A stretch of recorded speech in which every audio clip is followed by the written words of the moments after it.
So the question number 3 is solve the following simultaneous equations using Cramer's rule. तो first हम देखेंगे Cramer's rule होता क्या है। तो यहाँ पे मैंने कुछ स्टेप्स लिखे हैं, that is first calculate d, then d x, d y. X का वैल्यू कैसे कैलकुलेट करेंगे, डी एक्स अपॉन डी करके, एंड वाई का value d y upon d. तो फर्स्ट हम ये देखते हैं कि ये डी कैसे कैलकुलेट किया जाएगा। तो value of D is nothing but determinant. Determinant कैसे कैलकुलेट किया जाता है, तो डिटर्मिनेंट में हम दो स्ट्रेट लाइंस लिखते हैं, जहां पे फर्स्ट जो इक्वेशन है उसको लिखो, बट इक्वेशन डी के वैल्यू में सिर्फ आपको एक्स एंड वाई का लिखना पड़ता है। जो भी नंबर से कोएफिशिएंट है सिर्फ एक्स एंड वाई के ही लिखने पड़ते हैं। तो यहाँ पे एक्स का कोएफिशिएंट कितना है फर्स्ट इक्वेशन में 3, वाई का कितना है -4। नेक्स्ट इक्वेशन की बात करेंगे तो x का कोएफिशिएंट 4 है, y का कोएफिशिएंट 3 है। तो ये सिर्फ आपके सिंपलिसिटी के लिए है, यहाँ पे फॉर्मूले में ये वैल्यूज एग्जाम में आपको इस तरह नहीं मेंशन करना है x एंड y को।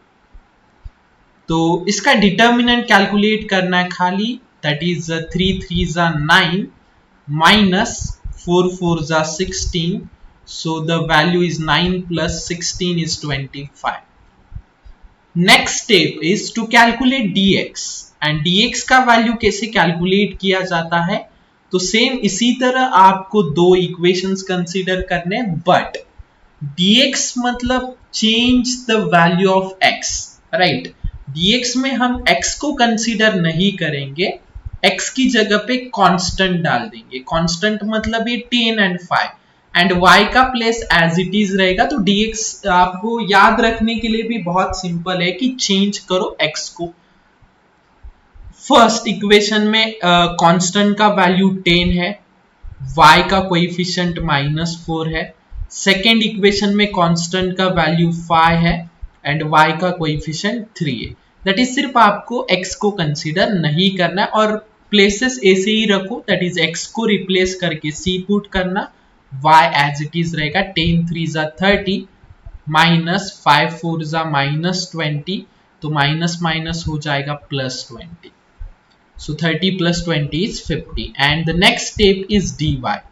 So dy कैसे कैलकुलेट करेंगे, तो एज जैसे अब तक हमने किया उसी प्रोसीजर से आपको यहाँ पर भी करना है। dy मतलब change in y, so change in y करना है तो x एज इट इज रखना पड़ेगा। y में चेंज मतलब y की जगह पे कांस्टेंट, तो फर्स्ट का x कोएफिशिएंट 3, कांस्टेंट का वैल्यू 10, x कोएफिशिएंट 4, कांस्टेंट का वैल्यू 5। तो answer will be 5 3 15 minus 40, that is -25। और जैसा कि मैंने आपको बोला है x c c y ये कुछ नहीं लिखना है एग्जाम में, तो इसको हम रिमूव करते हैं। ये सिर्फ आपको कैसे वैल्यूज पुट करेंगे डिटर्मिनेंट का, इसके लिए मैंने आपको एक्सप्लेन किया है। तो इसका आंसर कैसे कैलकुलेट किया जाए, तो वैल्यू ऑफ x जो हमें मिलेगा, x का वैल्यू वो मिलेगा dx अपॉन d करके। तो dx का वैल्यू आपका 50 है, एंड 50 अपॉन 25 करोगे तो आंसर मिलेगा आपको 2।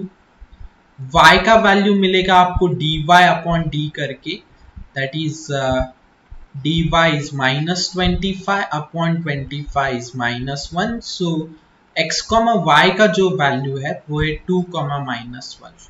लास्ट में आप आंसर वेरीफाई भी कर सकते हो, यहाँ पे x एंड y का वैल्यू पुट करो, 2, -1 आपको 10 ही मिलना चाहिए, एंड यहाँ इस इक्वेशन में भी x एंड y पुट करो, आपको 5 ही मिलना चाहिए। तो इस तरह ये क्रैमर्स रूल के क्वेश्चन सॉल्व किए जाते हैं। So the question number 2 is 4x plus 3y minus 4 equal to 0 and 6x equal to 8 minus 5y.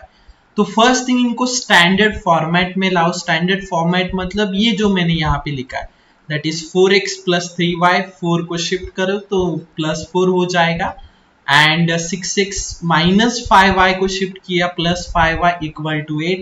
यही फॉर्मेट में आपको क्वेश्चन लिखना है। और इसके बाद क्रैमर्स रूल में हमने d कैलकुलेट करना है, dx dy तो सेम प्रोसीजर, फर्स्ट हम कैलकुलेट करेंगे वैल्यू ऑफ डी। तो डी का वैल्यू आपको मिल जाएगा, डी मतलब जो भी इक्वेशंस होते हैं एज इट इज आपको एक्स एंड वाई के कोएफिशिएंट यहाँ पे लिखने हैं, that is 4 3 and 6 5। So cross multiply कर लो, 5 4 जा 20 माइनस 6 3 जा 18, so answer will be 2। Next one is dx। dx calculate करने के लिए आपको x की जगह पे कांस्टेंट पुट करते हैं, right. So constant is 4, y का कोएफिशिएंट है 3, सेकेंड इक्वेशन में कांस्टेंट 8, y का कोएफिशिएंट 5। सो जस्ट मल्टीप्लाई, 5 4 जा 20 minus 8 3 are 24, so answer is -4.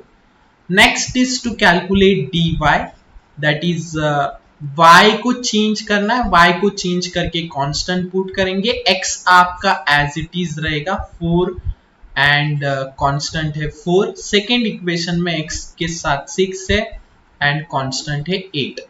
So the answer is 8 4 जा 32 minus 6 4 are 24. 32 minus 24 is 8.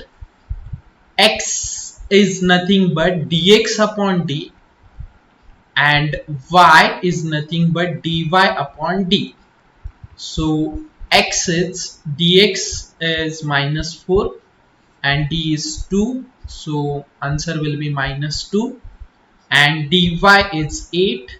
D is 2, so 2 4s are 8.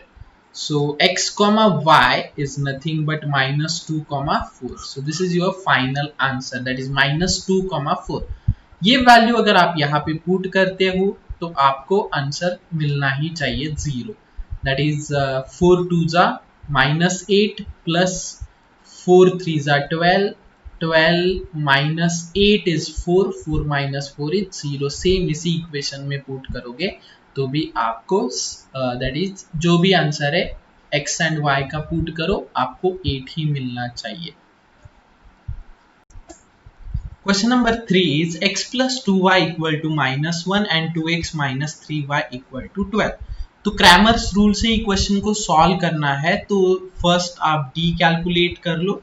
तो d कैसे calculate करते हैं हम, x एंड y के कोएफिशिएंट्स, दैट इज 1 2 है फर्स्ट इक्वेशन के लिए, सेकेंड इक्वेशन के लिए 2 -3 है।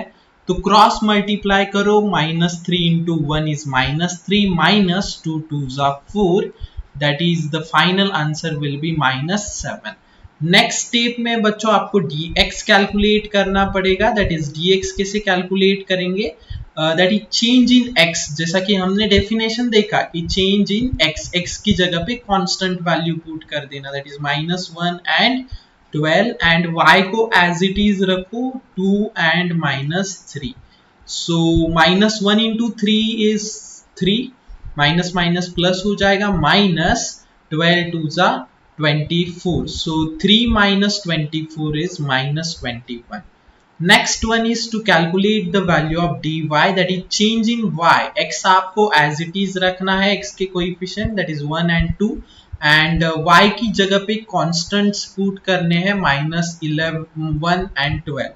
so dy will be, dy का वैल्यू कैसे कैलकुलेट करेंगे, तो डिटर्मिनेंट आगे सॉल्व करो आपको आंसर मिल जाएगा, that is 12 1s are 12 minus 2 into -1 will be -2। So 12 minus minus plus 2, so 12 plus 2 is 14। Then how to calculate x is dx upon d।